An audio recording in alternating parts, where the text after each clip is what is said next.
ہے کہ دوران نماز 2 یا 3 دفعہ کھجلی کر لی تو اس سے نماز ٹوٹے گی یا نہیں ٹوٹے گی؟ پہلے اس بات کو سمجھ لیں،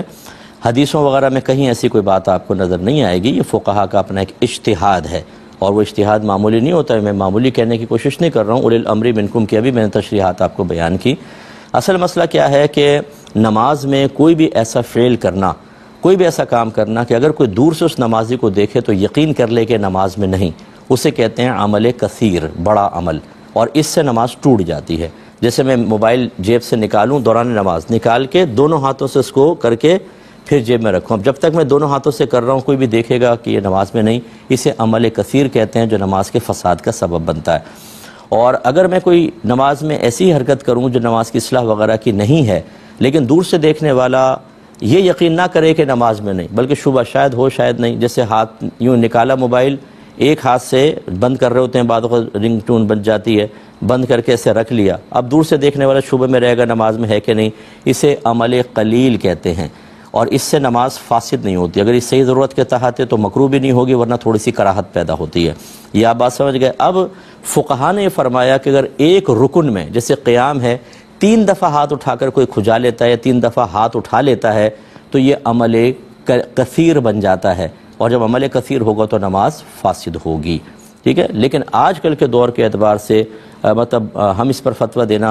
پسند نہیں کرتے ہیں۔ وجہ اس کی یہ ہے کہ جو ہمارے بچے نماز پڑھتے ہیں کالج کے، اسکول کے، آپ ان کو دیکھیں ایک ایک رکن میں 10 بار ہاتھ اٹھاتے ہیں۔ اس کا مطلب یہ نہیں ہے کہ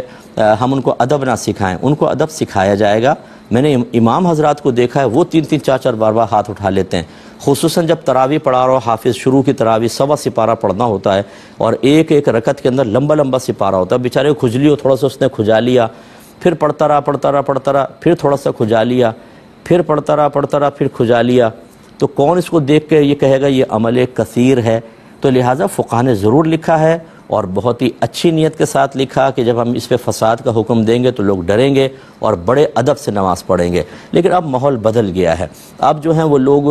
بہت ہی زیادہ اس میں انوالو ہو گئے ہیں، مطلب بچے بال یوں کر رہے ہیں، یہ کر رہے ہیں۔ اگر ہم اس پہ مسلسل نمازوں کے فساد کا حکم دیں صرف ایک ذاتی رائے کی وجہ سے تو نقصان کا بہت اندیشہ ہے، اور ہزاروں مسلمانوں کو گناہگار قرار دینا لازم آئے گا۔ اور یہ فقہا کی عادت کریمہ جاری و ساری ہے کہ جب وہ ایک اجتہاداً کوئی حکم بیان فرماتے ہیں اور اس کے خلاف بہت زیادہ معاشرے میں مطلب اس کے خلاف عام ہو جاتا ہے تو اپنی رائے کو واپس لے کے نرمی پیدا کرتے ہیں۔ یہ مسئلہ بعینی بہار شریعت میں بالکل لکھا ہے، اور میں خود اس پر عامل ہوں۔ یہ بھی آپ کو بتا دوں بڑی احتیاط سے نماز پڑھنی چاہیے، نہیں کھجانا چاہیے، لیکن کیا اس پر فساد نماز کا حکم ہوگا؟ یہ مطلب یہ آج کل اس پہ غور و تفکر کرنا چاہیے، تو مسئلہ یہ بیان کریں۔ لیکن اگر کوئی کہتا ہے کہ ایسا ہوا میرے ساتھ کہ میں نے کئی دفعہ ہاتھ اٹھا لیا تھا تو کیا میری نماز ہوئی کہ نہیں ہوئی، تو اس کو مایوس کرنے کے بجائے میرا مشورہ یہ ہوتا ہے کہ میں ایسی کرتا ہوں کہ میں کہتا ہوں کہ آپ اللہ کی بارگاہ میں توبہ کریں، آئندہ احتیاط کریں۔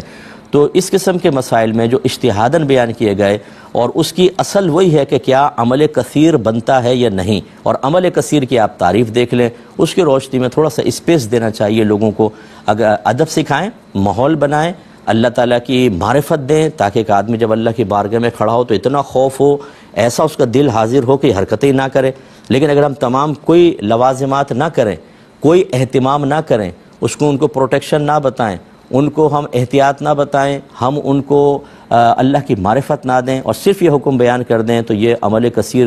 کیسے بنے گا 3 دفعہ کھجانے سے؟ یہ ذرا دیکھنے والی بات ہے۔ اتنی تفصیل میں نے اس لیے بیان کر دی، تو بہرحال احتیاط کریں، ادب کے ساتھ نماز پڑھیں، لیکن ہم اس پر فساد کا حکم ہر ایک کے لیے نہیں دیں گے۔